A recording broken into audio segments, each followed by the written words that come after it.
Hello नमस्कार साथियों, GCP science class में आपका हार्दिक अभिनंदन है। उम्मीद है कि आप लोगों की बेटा क्लास से बेहतर चल रही होगी और आप निरंतर पढ़ाई कर रहे होंगे। लगातार लगे रहिए और बहुत ही जल्द आप लोगों को टाइम शेड्यूल बता दिया जाएगा कि भाई क्लास केमिस्ट्री क्लास कब अपलोड होगी और फिजिक्स की क्लास कब आएगी।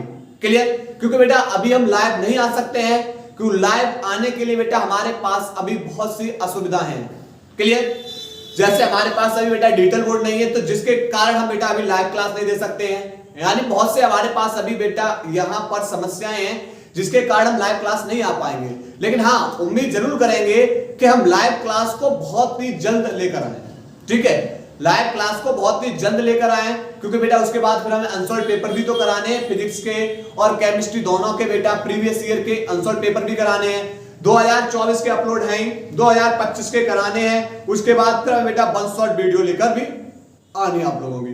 तो जितने भी वन शॉट वीडियो लेकर आए, तब तक सोच रहे हैं कि आप लोगों को बेटा जो क्लासें आए वो फिर हम बेटा निरंतर लाइव क्लास आए और लाइव क्लास के अंदर आपको बेटा हर रोज अध्ययन कराएं नए टॉपिक के साथ। क्यों? क्योंकि बेटा इस बार मेरी ये जिद है कि इस बार बेटा ऑनलाइन प्लेटफॉर्म से भी आप लोगों का रिजल्ट बहुत बहुत बेहतर निकलना चाहिए। फिजिक्स केमिस्ट्री में बेटा धज्जियां उड़ा देनी आप लोगों को, बस आप लोग निरंतर मेहनत करते रहिए। क्लियर?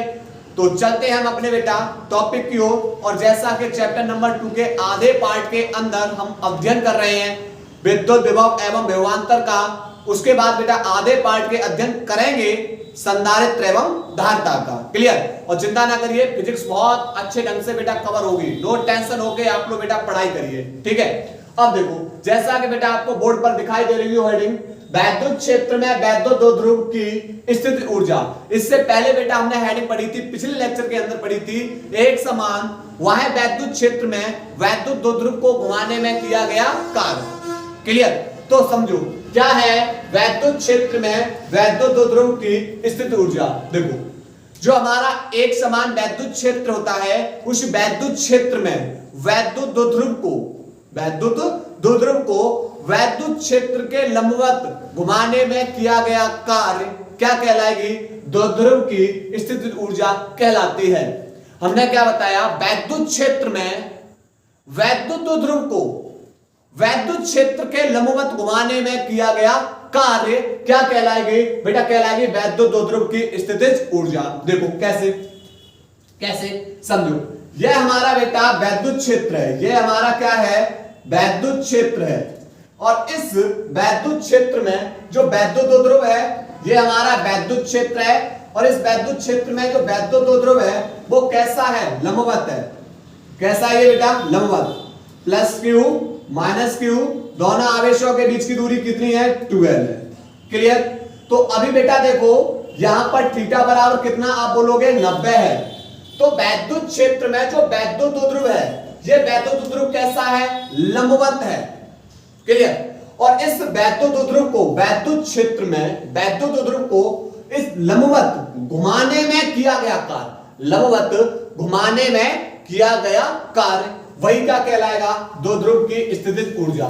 मान लिया थीटा बन बेटा कितना है? 90 है। और इसको बेटा घुमा के बेटा हम कहां ले आए? यहां इस स्थिति पे ले आए। तो इस वैद्युत क्षेत्र से बेटा ये कितना हो जाएगा? तो वैद्युत क्षेत्र से ये एंगल बेटा θ2 बराबर कितना हो जाएगा? आप बोल दोगे θ2 बराबर कितना हो जाएगा? थीटा। क्लियर? क्योंकि वैद्युत क्षेत्र से बेटा ये एंगल थीटा है और प्रारंभ में θ1 बराबर कितना है बेटा? 90। क्लियर? तो परिभाषा लिखें इसकी, लिखेंगे वैद्युत क्षेत्र में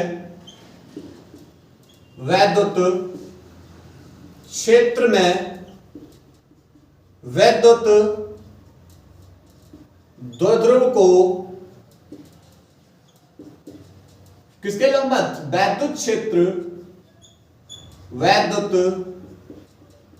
क्षेत्र के लंबवत घुमाने में या अन्य स्थिति पर ले जाने में, अन्य स्थिति पर ले जाने में किया गया कार्य द्विध्रुव की स्थितिज ऊर्जा कहलाती है। स्थितिज ऊर्जा कहलाती है। द्विध्रुव की बेटा क्या कहलाएगी? स्थितिज ऊर्जा कहलाती है। यदि θ1 बराबर बेटा कैसा है 90 तथा θ2 बराबर बेटा कितना है थीटा, तब जो हमने कार्य निकाला था पिछले चैप्टर के अंदर किया गया कार्य यानी W बेटा किसके बराबर हो जाएगा? उसकी स्थिति ऊर्जा के रूप में, और W बराबर U के हो जाएगा। U बराबर बेटा formula P cos θ1 minus cos θ2। Clear? क्योंकि किया गया कार्य किसके रूप में संचित होगा? उसकी स्थिति ऊर्जा के रूप में संचित होगा। क्यों? क्योंकि बेटा वहां वैद्युत द्विध्रुव को घुमाने में हमने क्या निकाला था? कार्य निकाला था, और वही कार्य किसके रूप में संचित हो जाएगा? स्थिति ऊर्जा के रूप में। ठीक है, चलो लगाओ यहां पर मान Pe cos θ1 की जगह बेटा क्या लगाओगे 90 माइनस cos θ2 की जगह बेटा क्या लगाओगे? cos θ2 की जगह लगाओगे थीटा। cos 90 का मान बेटा 0, तो Pe 0 माइनस के cos थीटा, 0 में से cos थीटा घटाओगे तो माइनस के cos थीटा, और माइनस के cos थीटा का बेटा से मल्टीप्लाई कर दोगे तो माइनस के Pe cos थीटा। तो ये बेटा हमने क्या निकाल लिया? स्थितिज ऊर्जा। क्या निकाल ली? स्थितिज ऊर्जा। क्लियर? अब हम देखने वाले इसकी विशेष स्थितियां। क्या देखने वाले हैं? विशेष स्थितियां। विशेष स्थितियां। क्लियर? यहां पर बेटा एक नोट पॉइंट करके लिखेंगे। एक होता है स्थायी संतुलन, एक क्या होगा? स्थायी संतुलन, और एक होता है बेटा अस्थायी संतुलन। ध्यान रखना है कब स्थायी संतुलन कहलाएगा और कब कहलाएगा अस्थायी संतुलन। जब P यानी इस द्विध्रुव का जो द्विध्रुव आघूर्ण है, द्विध्रुव आघूर्ण यानी कैसे बताए बेटा? फॉर्मूला क्या होता है? P बराबर होता है Q इंटू में 2L। अब आप लोग समझ चुके होंगे, हमने वैद्युत द्विध्रुव आघूर्ण पढ़ाया है। वैद्युत द्विध्रुव आघूर्ण हमने चैप्टर नंबर 1 में पढ़ाया है, और मैं तुमसे पहले ही बोल चुका हूं बेटा पिछले चैप्टर को रिवीजन करो, बेहतर ढंग से करो। अब किसी भी एक कण का परिणामी आवेश तथा दोनों आवेशों के बीच की दूरी, इसी को हम क्या बोलते हैं? वैद्युत द्विध्रुव आघूर्ण। तो संतुलन स्थिति में क्या होगा? जो द्विध्रुव आघूर्ण है वह वैद्युत क्षेत्र E दोनों बेटा कैसे होंगे? एक समान, एक ही दिशा में होंगे। कैसे होंगे? एक ही दिशा में, अर्थात इनके बीच में जो बनने वाला एंगल होगा वह थीटा बराबर कितना होगा? 0 अंश। दोनों की बेटा डायरेक्शन कैसी है? एक समान होगी, और इनके बीच में बनने वाला एंगल 0 अंश होगा। तब बेटा यह बेटा क्या होगा? यह स्थिति क्या कहलाएगी? संतुलन की स्थिति। और जब वैद्युत द्विध्रुव आघूर्ण यानी P व वैद्युत क्षेत्र E एक दूसरे के कैसे हैं? एक दूसरे के विपरीत दिशा में हो, तब बेटा थीटा बराबर कितना आएगा? 180 अंश। और यहां पर बेटा थीटा बराबर जब 180 अंश होगा तो यह स्थिति इनकी क्या कहलाती है? अस्थायी संतुलन। तो यह स्थिति क्या बन जाएगी? इसकी अस्थायी संतुलन। ध्यान रखना है स्थायी संतुलन के लिए बेटा जो द्विध्रुव आघूर्ण, वैद्युत द्विध्रुव आघूर्ण और वैद्युत क्षेत्र की तीव्रता दोनों की बेटा डायरेक्शन कैसी हो? एक ही दिशा में हो, एक ही समान हो, थीटा बराबर 0। और जब बेटा वैद्युत द्विध्रुव आघूर्ण और कौन वैद्युत क्षेत्र की तीव्रता दोनों एक दूसरे के विपरीत हो जाएं, मान लिया यह हमारा वैद्युत द्विध्रुव है, ये बेटा घूम के कैसा हो जाए? वैद्युत क्षेत्र के विपरीत हो जाए, यह स्थिति क्या कहलाएगी? इसकी अस्थायी संतुलन अवस्था कहलाएगी। क्लियर? ये चीज ध्यान रखना है। पहली स्थिति में ध्यान रखना, केस 1, केस फर्स्ट के अंदर जब, क्योंकि थीटा बराबर लगाना है, जब द्विध्रुव कैसा है? द्विध्रुव कैसा है? वैद्युत क्षेत्र के समांतर है। वैद्युत क्षेत्र के समांतर हो, तो ऐसी स्थिति में बेटा समांतर होगा तो थीटा बराबर क्या बनेगा? 0। ऐसी स्थिति में बेटा थीटा बराबर क्या लगाओगे? 0। तो यहां पर लगाओगे फॉर्मूले के अंदर, तो यहां पर W बराबर सॉरी U बराबर माइनस के पीई कॉस थीटा दिया है, क्या लगाओगे 0, कॉस 0 का मान भाई कितना होता है 1, तो कॉस 0 का मान 1 होगा, तो यहां पर बचेगा पीई, U बराबर माइनस के पीई। और यह अवस्था कैसी कहलाएगी, यह अवस्था बेटा होगी स्थायी संतुलन। यह अवस्था कैसी होगी बेटा, स्थायी संतुलन। क्लियर। केस 2, केस सेकंड, जब जो वैद्युत ध्रुव आघूर्ण है P वैद्युत क्षेत्र के लंबवत है,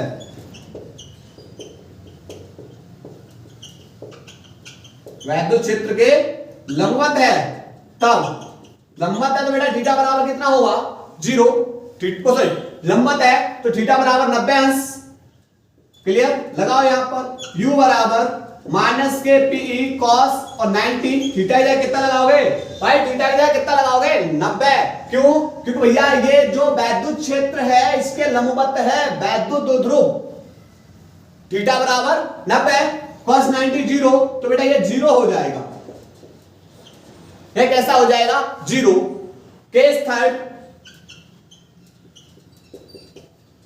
जब वैद्युत ध्रुव आघूर्ण P, जब वैद्युत ध्रुव आघूर्ण P वैद्युत क्षेत्र के विपरीत दिशा में है, वैद्युत क्षेत्र के विपरीत हो, तब विपरीत के लिए थीटा बराबर 180 अंश, और यह स्थिति इसकी क्या कहलाएगी, असंतुलन स्थिति। क्लियर। अस्थायी विधि या अस्थायी अवस्था। यहां बेटा ये वैद्युत क्षेत्र ऐसा था, घुमा के इसके विपरीत कर दिया, वैद्युत क्षेत्र इधर है, द्विध्रुव को घुमा के इसके विपरीत कर दिया 180 अंश, तो यहां पर U बराबर माइनस के पीई कॉस 180, कॉस 180 अंश का मान कितना होता है, बोलोगे माइनस का मान, तो माइनस के पीई और कॉस 180 अंश का मान माइनस के वन, माइनस का गुणा माइनस में करोगे क्या हो जाएगा प्लस, तो यहां पर U बराबर हो जाएगा क्या पीई, U बराबर क्या हो जाएगा पीई। क्लियर। नोट करेंगे। इसके बाद हम बेटा यहां से इस विद्युत विभव एवं विभवांतर से संबंधित हम चेक करेंगे कि हमने कितने टॉपिकों का अध्ययन किया। उसके बाद कल से बेटा आप लोग कल के लेक्चर में स्टार्ट हो जाएगा आपका विद्युत संधारित्र एवं धारिता। क्लियर। नोट करो पहले इसको।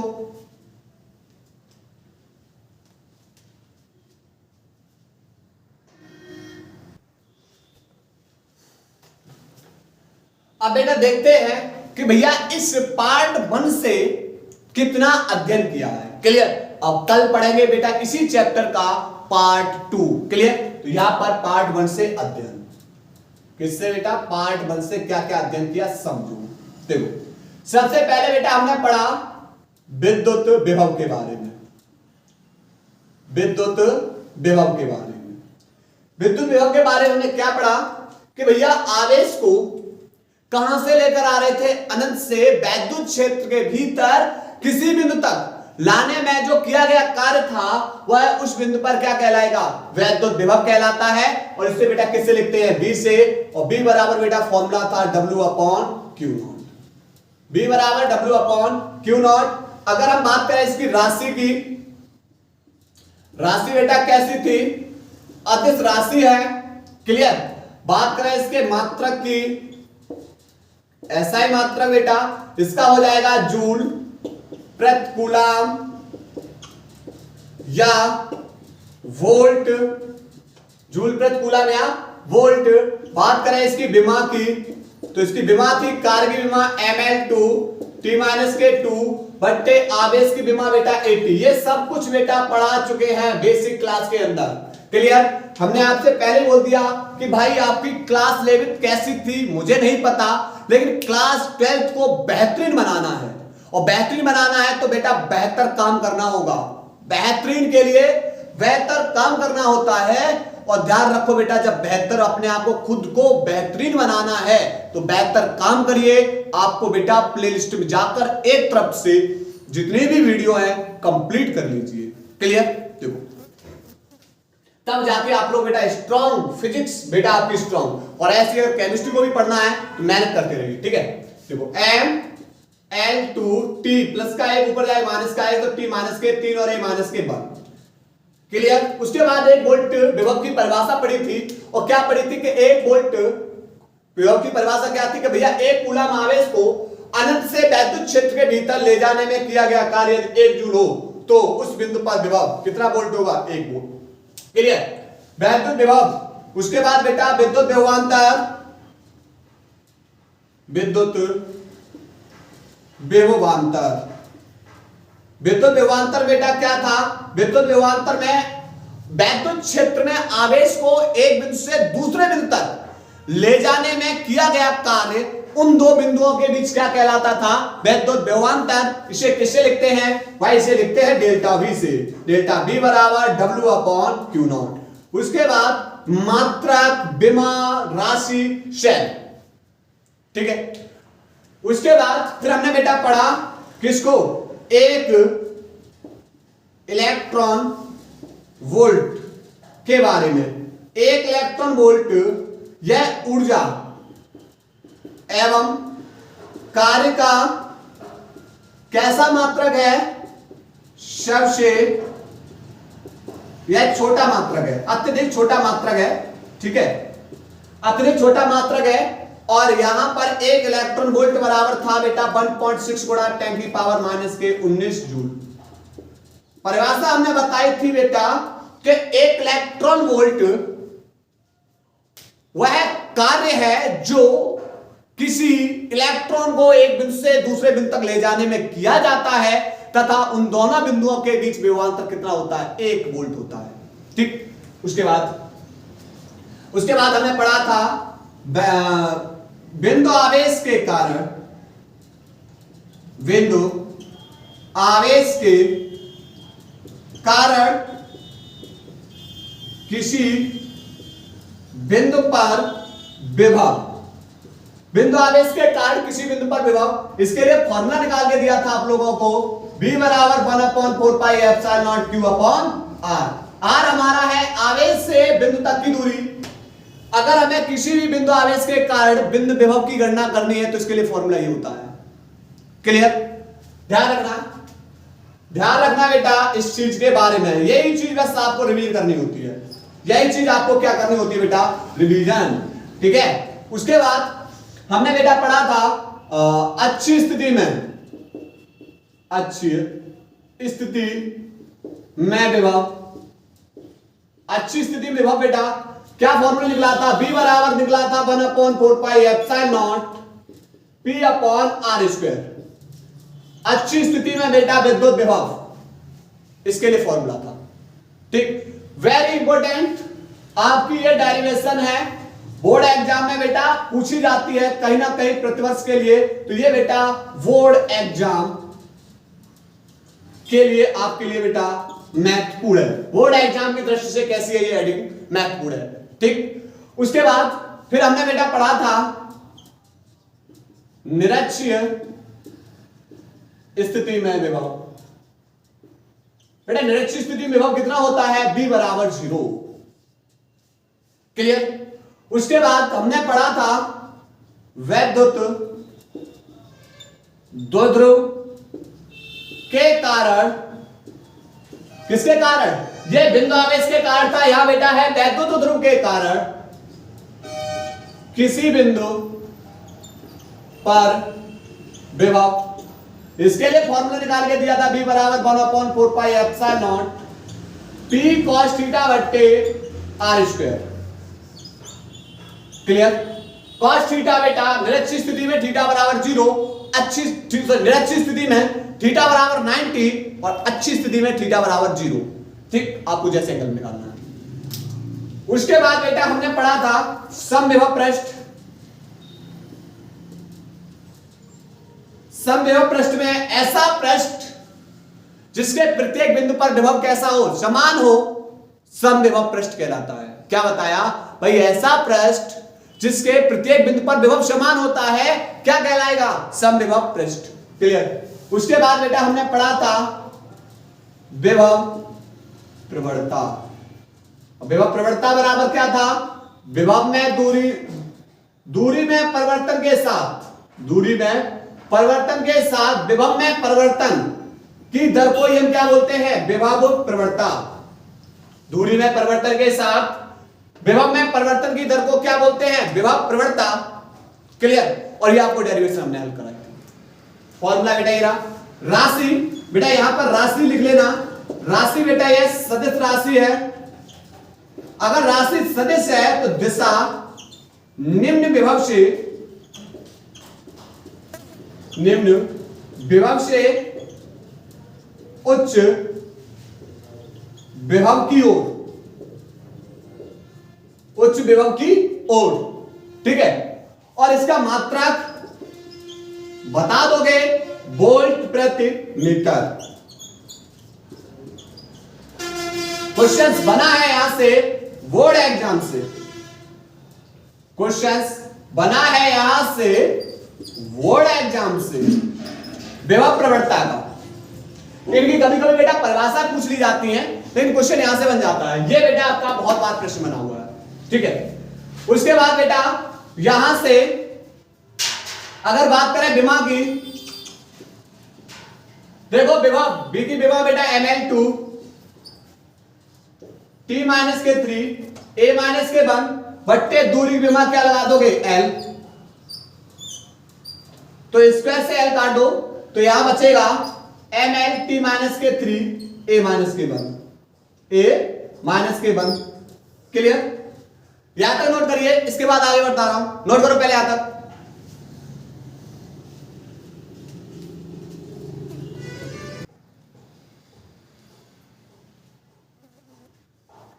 इसके बाद बेटा हमने देखा था वैद्युत स्थितिज ऊर्जा को। किसको पढ़ा था? वैद्युत स्थितिज ऊर्जा को क्या फॉर्मूला दिया था? U बराबर 1/4 pi epsilon not Q1 Q2 बट्टे R। क्या दिया था फॉर्मूला हमने? U बराबर 1/4 pi epsilon not Q1 Q2 बट्टे R। बल के विरुद्ध किया गया कार्य क्या कहला, किसके बराबर होता है? किसके रूप में संचित होगा? वैद्युत स्थितिज ऊर्जा के रूप में। विद्युत स्थितिज ऊर्जा किसके बराबर थी? उस कार्य के बराबर थी जो अनंत पर रखे आवेशों को परस्पर समीप लाकर आवेश के निकाय की क्या करते हैं? रचना करते हैं। क्या कहलाएगी? वैद्युत स्थितिज ऊर्जा। क्लियर? उसके बाद बोर्ड एग्जाम की दृष्टि से वेरी इंपॉर्टेंट हेडिंग है, एक समान वह है वैद्युत क्षेत्र में द्विध्रुव को घुमाने में किया गया कार्य क्या निकाला है? W बराबर P cos θ1 माइनस के cos θ2। क्लियर? और हमने बताया है बेटा कि कब ये साम्यिक स्थिति होगी, कब ये स्थायी संतुलन होगा और कब ये अस्थायी संतुलन होगा। क्लियर? उसके बाद हमने बेटा अगली हेडिंग पढ़ी है। क्या पढ़ी है? वैद्युत क्षेत्र में द्विध्रुव की स्थितिज ऊर्जा U बराबर माइनस के P cos थीटा। स्थायी संतुलन के लिए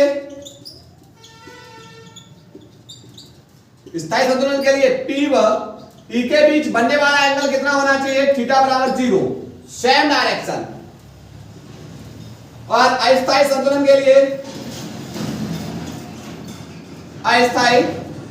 के लिए P व E के बीच बनने वाला जो एंगल है थीटा बराबर 180 अंश। क्लियर? उम्मीद है बेटा आप लोगों को क्लास पसंद आ रही होंगी और आप लोग बेटा निरंतर क्लास देखते रहिए। ये जरूर नहीं है बेटा कि हमारा आप लोग चैनल सब्सक्राइब कर रहे हो या नहीं कर रहे हो, मुझे बेटा इससे कोई फर्क नहीं पड़ेगा, बस आप लोग पढ़ाई करते रहिए। क्लियर? क्योंकि बेटा हम अलग तरीके से बेटा आप लोगों को बेटा पढ़ाते हैं। हम कभी आप लोगों से ये नहीं बोलते हैं कि भाई हमारा चैनल तुम सब्सक्राइब करो, लाइक करो, शेयर करो, ऐसा कुछ नहीं हम बोलते हैं।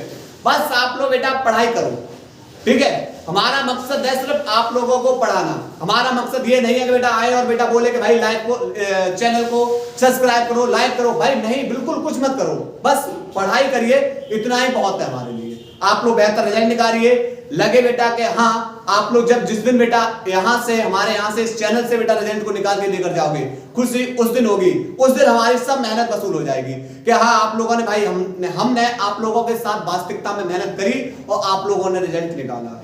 उसके लिए हम बेटा पूरी जीजा लगा देंगे मेहनत करने के लिए, ठीक है। और चिंता ना करिए, घबराइए मत बेटा। रिजल्ट लगातार बैक टू बैक 3 साल के बेटा आपके यूट्यूब चैनल पे ही पड़े हुए हैं। पोस्ट में जाके देख लेना, नहीं तो बेटा शॉर्ट वीडियो के अंदर पड़े हुए हैं, चेक कर लेना जाके, ठीक है। वही बेटा आप लोगों को करना है, एक इतिहास रचना है, ठीक। मेहनत करोगे, इतिहास रचोगे। और हम अपनी क्लास को अब यही ब्रेक कर रहे हैं, क्योंकि कल आपके सामने बेटा पार्ट 2 लेकर आ रहे हैं, चैप्टर नंबर 2 का। उसके बाद फिर बेटा जैसे हमने न्यूमेरिकल्स किए ऑफलाइन की तरह, ऐसे बेटा यहां पर भी चैप्टर नंबर 2 के 150 न्यूमेरिकल्स करने हैं। कितने करने हैं? 150 न्यूमेरिकल्स, 150, 150 और इससे एबव, ठीक। अब तो बेटा आप लोगों को चिंता नहीं होनी चाहिए, बस मेहनत करते रहो। हम अपनी क्लास को यही ब्रेक कर रहे हैं। धन्यवाद।